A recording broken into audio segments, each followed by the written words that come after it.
Je suis dans la ville, t'es moi l'équipe dans le sas. Faut que j'arrive vite, faut que je vive. On regarde, je suis dans la frappe. On n'a pas besoin de la vie, je regarde pas, je suis dans la trappe. Regarde-moi ces deux la trappe. Hey, force et attrape. Souvenez-vous, il y a plus d'une semaine, j'avais fait une vidéo sur 9 animés où la fille la plus populaire tombe amoureuse du héros. Pas du tout populaire, mais sauf que c'était la partie 1 et j'ai vu beaucoup dans les commentaires avec beaucoup de demandes qui me disaient Doga, c'est comme tu sors la partie 2. Donc là voilà. Donc si vous n'avez pas vu la vidéo que j'ai postée une semaine et ça affiche ici en haut à droite de ton écran. Oh là là, Doga se professionnalise les gars. Comme ça tu vas savoir de quoi on parle. Bref, trêve de bavardage bande de petits coquins et c'est parti.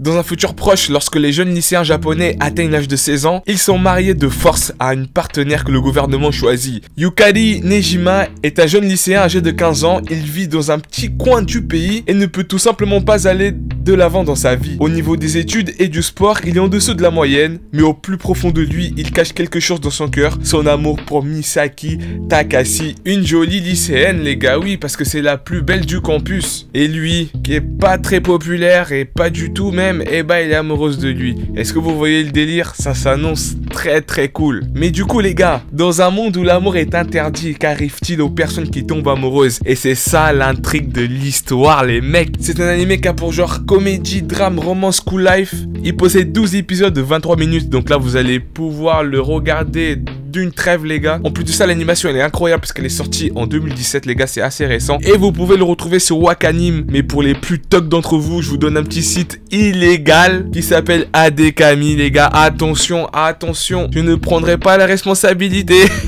En tout cas les gars, ce que j'aime bien de cet animé, c'est justement l'intrigue de l'histoire où tu es obligé d'avoir une fiancée, donc tu vas pas finir seul. C'est vraiment une réelle psychologie dans notre société et je pense que c'est quelque chose qui pourrait réellement arriver les gars. Voilà, si vous aimez les animés de romance un peu psychologique et assez réaliste mine de rien, eh bien je vous conseille celui-ci car vous allez pas être déçus les gars, vraiment.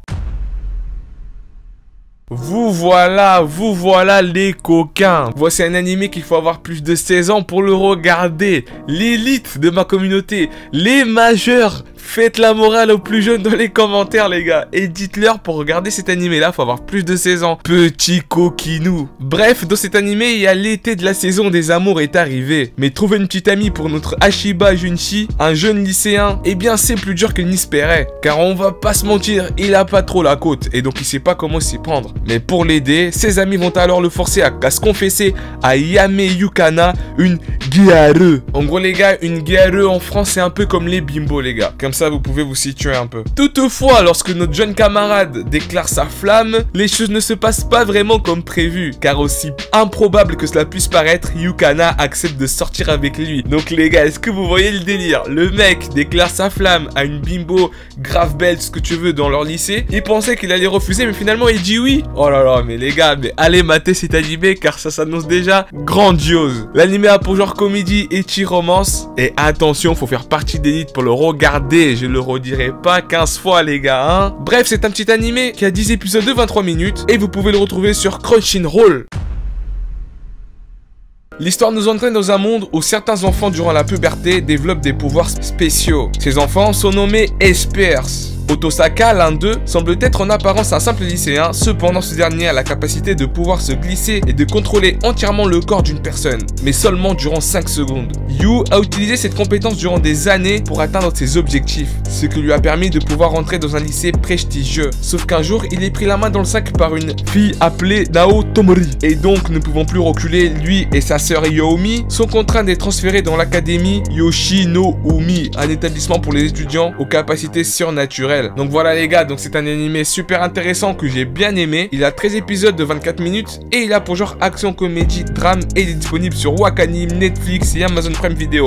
Là franchement les gars, vous avez de quoi faire. L'animation elle est cool, l'histoire elle est très mature. Attention au premier abord les gars, car l'histoire elle est vraiment très mature et plus les épisodes avancent, plus vous allez être choqués les gars. En tout cas pour ma part, il fait partie d'un des meilleurs animés que j'ai vu pour vous dire les gars. Bien sûr, il y a une romance qui s'installe. Déjà, le personnage est très froid, c'est quelqu'un de très solitaire. Et je vous spoil pas, mais ce qui va lui arriver, c'est juste insane les gars. Franchement, je vous conseille cet animé là, c'est un pur chef-d'œuvre. Ceux qui l'ont vu, dites-moi en commentaire ce que vous en avez pensé, parce que moi c'est un 10 sur 10. Bref, j'arrête de vous mettre l'eau à la bouche et je vous laisse aller mater. C'est déjà la fin de cette vidéo. Si t'as aimé, oublie pas de lâcher un putain de pouce bleu et de vous abonner les gars, ça me ferait super plaisir. On arrive bientôt au 20K et vous êtes des dingues. Prenez soin de votre famille, je vous souhaite de très bonnes fêtes et on se retrouve en 2021. Salamada.